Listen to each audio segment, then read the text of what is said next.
What's up, guys? This is Dan again with my 18 STI.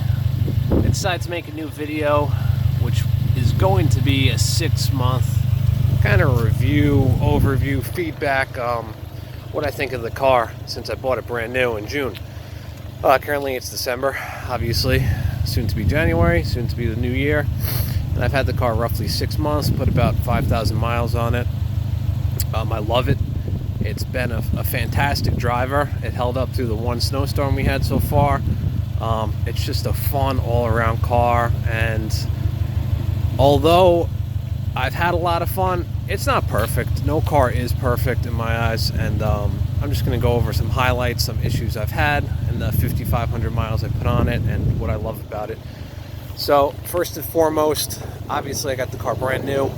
The only thing I did was the NVIDIA R400 catback exhaust, which sounds phenomenal. I have that for a few sound clips in my other video, and I love it. It's the perfect volume. You know, the older generation thinks it's a little on the louder side, but I think it brings out the rumble, and it's really just perfect. I had the Q300 first, now it was just too quiet. That was like one step above stock. So I actually sold that and I got the R400, and I haven't looked back. So the car makes a lot of power, especially now that it's winter. I'm enjoying it. I'm enjoying the 305 horse. Hopefully the catback adds a little more, but it definitely feels quick.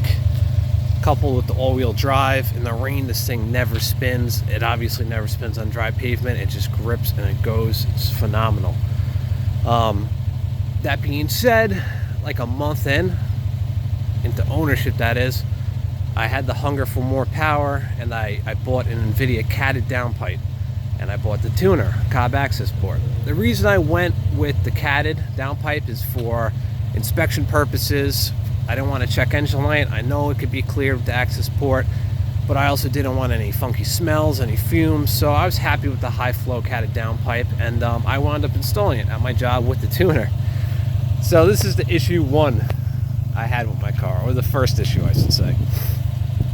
It was late at work. I finished at 5:30 and we closed at 9. So I had to bring my car in, I had to unbox everything. By the time I was set up on the lift, it was like 6:30.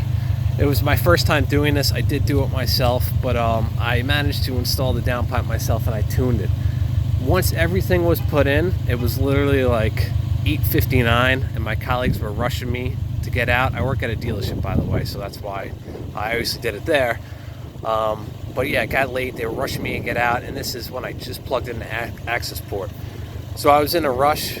I was stage 2 93 octane tuning it, and I was very excited, but at the same time I'm trying to clean up. I'm trying to get the tune done because they're locking up the shop. So during the process, I believe what I did was get out of the car while it was tuning to start wrapping things up. Meanwhile, the cable that goes into the OBD port is long. So I plugged it in, the cable ran all the way down here by my feet and was connected to the access port right here. So as I'm getting out, I think it got caught on my ankle and literally yanked out like a centimeter, because as I was doing it, it said communication interrupted. So I said, shit, but I didn't think anything of it. I plugged it back in, I reflashed it. The flash went through, boom, I was stage 2, I drove home, I was happy. Over the course of the next week or two, I started noticing some weird things in my car. I monitored the knock and the dam and all those good things people leave up on their access port, which obviously isn't there. I'm showing you where it would be. And you know, at first it was good. The first 2 days was making more power, but it still didn't feel like stage 2 power. I was like, this feels weird. A few days after that, my knock ratios were too high. They were just in like the -4, -4.2, and it wasn't feeling right. And I was like, what the hell is going on with my car?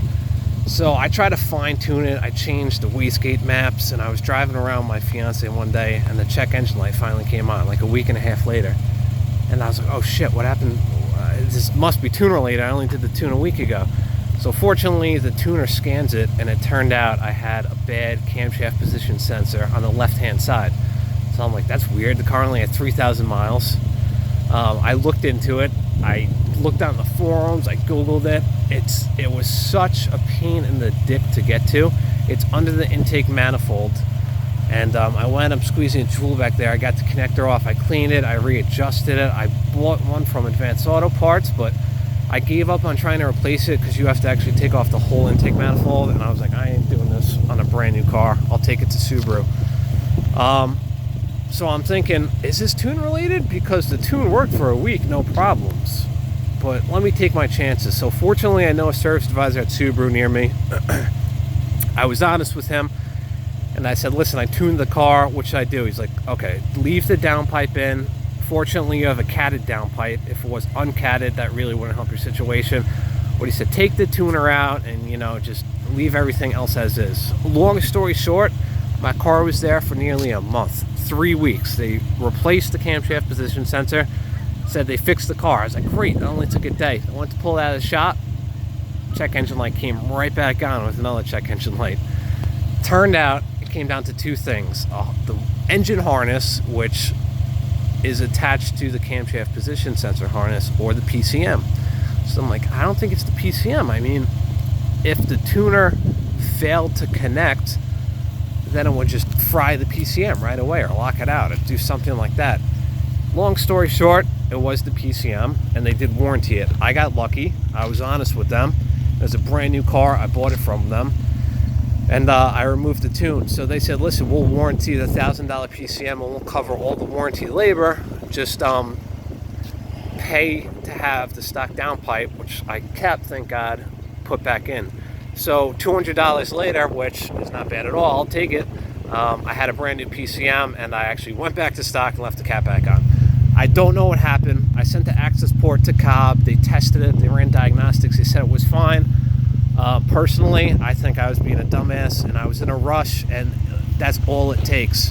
A slight disconnection. I've even read that the Bluetooth may interfere with it. I don't know. I did not yank the cable out all the way, but I think if it's not fully secured, something crazy like that could happen. And long story short, the tune pretty much fried even a single circuit in the PCM, ECM, and it caused my car just to go nuts. And a new PCM later, everything works as it should be. So what I think I'm going to do is wait a little bit, play it safe. I still have the access port. Instead of going right to stage 2, I may just go stage 1. And if that has no issues, then I'll go to stage 2. I just got to play it safe. So other than that, everything was excellent. Of course, this guy's got to blow leaves right next to me. That was my first little scare. But once I got the car back, I was like, listen, this thing feels like it's got plenty of power. I'm just going to enjoy it for what it is. I like the noise. I'll just leave the cat back for a little while. So I left the cat back. After that, I really had no issues except with the headlights. Give me 1 second.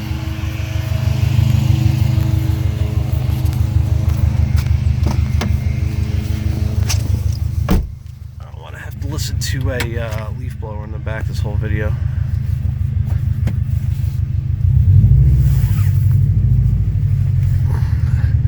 So it drives great. It's funny now that it's winter. What kind of irks me is like I hear a little more rattles in the interior. The interior still feels great. It still drives great, but like I have a little rattle coming from this area, which kind of drives me nuts. The fact that I have exhaust probably doesn't help. It obviously amplifies everything and vibrates things a little more, but I have a little rattle coming from there, only in the winter because things are colder, obviously, but everything else has been great. You know, I'm keeping it clean. It feels very peppy in the winter, even though the turbo makes less boost to cause it to run at the right air to fuel ratios. It still feels peppier. And the only other issue is I had with the headlights. On 18s, I don't know if this applies to other years, maybe 17s, maybe early 19s, but this chrome plating right here, you see the plate over it? These are the revised headlights. I just got brand new headlights put in. This chrome plating actually melts. The magnification from this lens and the sun in the summer especially, causes this interior portion to melt. So I actually went to Subaru. I was the first ones they saw have this issue, but I actually confirmed it on the forums. A few other people had it. They warranted it, no problem. I got brand new headlights. These things are like $1,400 a piece. These ones are actually nicer than the ones I had, because the ones I had weird like condensation stains on the inside. These ones appear to be absolutely immaculate. You know, no interior stains. They don't get any condensation. And as you can see, they have that aluminum plate over it, which will reflect the light and the heat. So I won't have that issue again, hopefully. That's it. So I just got that done. Like, banged that out in like 2 hours. They said the headlights were around $1,400 each, so it's an expensive job, but that's why we have warranties, thank God. And yeah, they work great.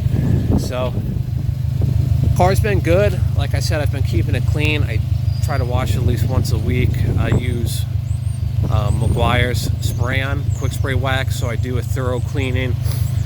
I use basic tools, but every now and then I use ultimate polish, which is good for slight swirls. And then for basic cleans, I do you know, just a regular wash with wax in it, and then I hit it with the spray-on wax and I rub off. So instead of having to wax it every month or every other week, you know, you do this after every wash, and it really gives it a beautiful shine.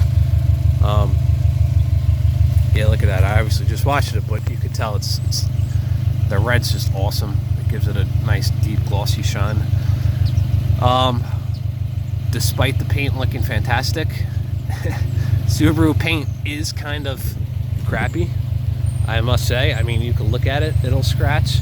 I have a few rock chips, and I always keep my distance from other people, but as you can see, I have a few.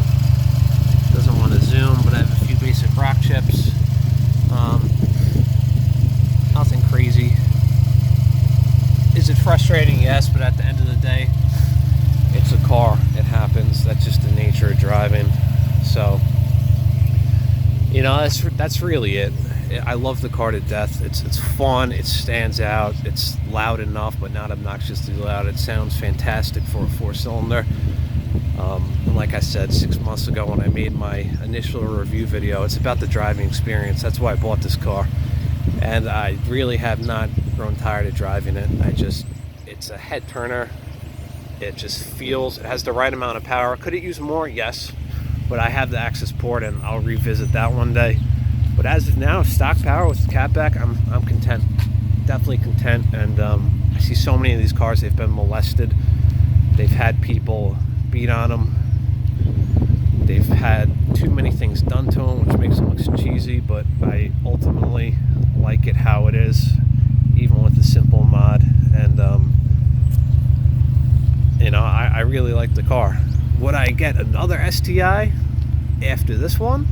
Unless they do a real big change where it has a lot more power from the factory, and that's just like the ultimate STI.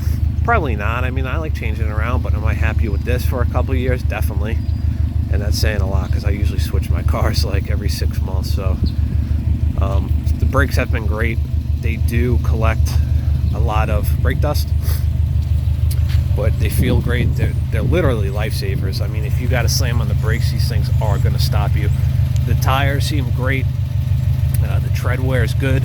These things will never spin on dry pavement or in the rain. I mean, I punch this thing in the rain. I go fast in the rain. These things do not spin. I mean, I'm not recommending driving like an a-hole in the rain, but great tires. Are they good in snow?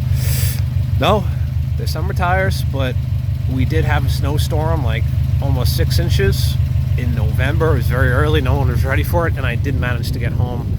It was like an hour drive home, and the roads were not plowed at all. It made it. I mean, I had to go slow, but this all-wheel drive system is fantastic.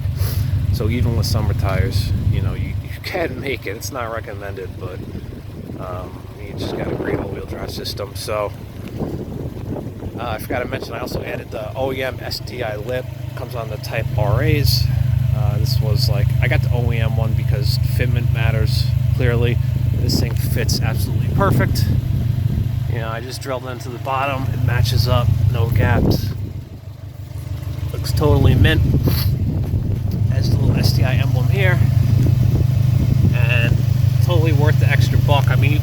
cheap one on eBay for like 100 and change, but for what it's worth, just spend extra money. It's an expensive car. Get it done right.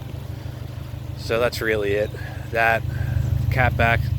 I have a little pulley cover, a red parent cover under the hood to match up with the red of the car, and that's really it. Two little issues. One maybe caused by me, and you know, we learned from that.